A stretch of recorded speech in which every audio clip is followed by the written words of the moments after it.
Malam, Pak Tom. Tadi di persidangan perusahaan-perusahaan swasta yang menimbulkan kerugian keuangan negara, dituduh menimbulkan kerugian keuangan negara, tadi memberikan keterangan bahwasanya uang yang dalam konferensi pers kejaksaan itu bilangnya disita, faktanya adalah dititipkan. Komentarnya apa nih Pak Tom?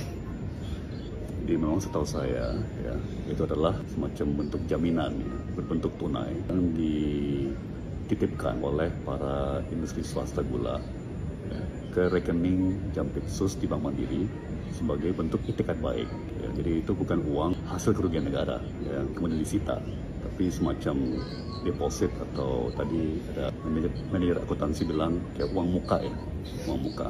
Kalau sampai nanti inkrah, putusan final mengatakan memang mereka bersalah dan menyebabkan kerugian negara.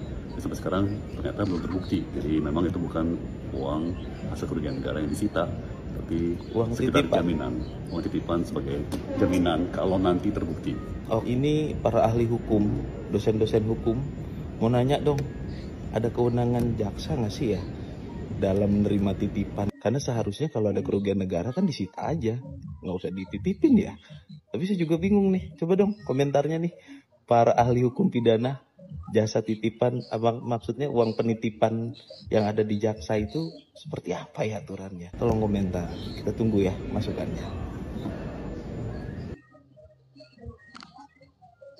Terkait pada periode ini, sampai saat ini hanya Pak Tom Lembong yang diperiksa. Alhamdulillah, terima kasih bapak-bapak semuanya yang sudah siap untuk membela, mencari kebenaran akan kasus Tom Lembong ini. Karena ini sangat mewakili mungkin sebagian rakyat Indonesia yang pasti masih bingung ada apa dalam kasus Tom Lembong ini. Terima kasih bapak-bapak, semoga Allah balas semua perjuangan bapak-bapak untuk mencari keadilan. Kami ikut mendoakan semoga keadilan ini benar-benar adil, pengadilan benar-benar memutuskan yang seadil-adilnya.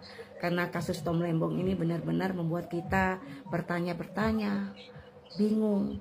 Mudah-mudahan dengan bapak-bapak pengacara semua, semuanya ini bisa terungkap dengan jelas. Semoga Allah selalu menjaga Pak Tom Lembong. Amin. Sampai detik ini, penyidik dari Kejaksaan Agung belum menemukan indikasi suap. Bagaimana ceritanya? Belum ada indikasi suap dan dana yang masuk ke rekening Pak Tom Lembong. Pak Tom Lembong udah ditangkap, gercep amat ya. Harun Masiku dan lain-lain yang sudah dipanggil KPK berkali-kali masih anteng-anteng aja tuh ya. Walau bagaimanapun, saya selalu bilang kita menghormati hukum ya, kita menghormati hukum. Tapi sebagai rakyat kita juga harus dicerdaskan dong, ya. Kalau belum ada indikasi suap udah ditangkap, kok cepat banget gitu, ya. Kita hanya bisa berdoa teman-teman, semoga benar Pak Tom Lembong tidak terlibat apapun. Apalagi belum ada indikasi uang suap itu mengalir ke dalam rekeningnya. Kita doakan selalu untuk orang baik.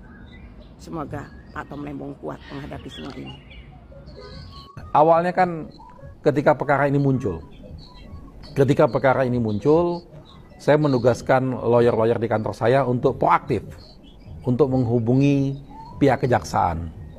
Kita yang proaktif, kita nggak ada, karena kami tidak kenal keluarganya beliau, tidak kenal yang lain, dan tidak ada yang menugaskan kami. Kami proaktif untuk Anda juga tidak ditugaskan ya? Iya, pada awalnya tidak ada. Jadi Anda menugaskan diri Anda. Menugaskan diri kita sendiri. Saya minta lawyer saya menghubungi pihak kejaksaan untuk menanyakan kepada Pak Tom, apakah dia sudah mendapat lawyer atau belum. Kalau belum, kami bersedia untuk membantu beliau. Dan rupanya respon itu secepat mungkin disambut oleh beliau, karena kami mengirimkan surat kuasa saat itu. Beliau langsung meminta, tolong betul saya dibantu, begitu. Karena ternyata memang dia tidak punya lawyer, dia tidak memiliki lawyer. Bayangkan seorang kalau Tom Lembong. Dia tidak merasa kalau bakal punya urusan hukum begitu. Betul, betul Pak. Jadi banyak hal-hal yang di luar dugaan kita. Pak Tom nggak sama sekali nggak menyiapkan lawyer, dan dia juga kaget kenapa tiba-tiba dia ditahan. Dia kaget, dia shock betul itu. Apa kasusnya kok dia bisa ditahan? Karena awalnya itu dia dipanggil Dan sebagai seorang warga negara, dia datang dengan tertib, ya. Setiap dipanggil dia datang, setiap ditanya dia jawab dengan lugas, gitu. Karena bagi dia ini no case, nggak ada masalah, apa yang perlu ditutupin, gitu loh. Dia datang sendirian dan dia tidak pernah cerita sama kita. Dia tidak pernah cerita sama kita. Dia pernah satu kali ketika datang ke kantor kami, dia dulu udah lama sekali, dia bilang, "Pak Ari, suatu saat saya akan minta bantu Anda. Tapi itu nantilah, kayaknya nggak penting," kata dia begitu. Saya juga sudah lupa itu. Beberapa bulan kemudian tiba-tiba muncul kasus ini dan dia betul-betul shock, tidak tahu ini masalahnya apa, dan dia harus dilakukan penahanan dan diekspos sedemikian rupa. Nah, ketika kami menawarkan itu, beliau langsung merespon dengan cepat dan menandatangani kuasa yang kami berikan. Sejak itu kami sah sebagai kuasa hukumnya. Disitulah baru terbuka cerita bahwa dia tidak diberikan kesempatan untuk memilih penasihat hukum, Pak. Bayangkan, zaman udah seperti ini. Ya. Ya, ini lebih parah daripada film-film Hollywood itu. Iya, ya. Betul, Pak.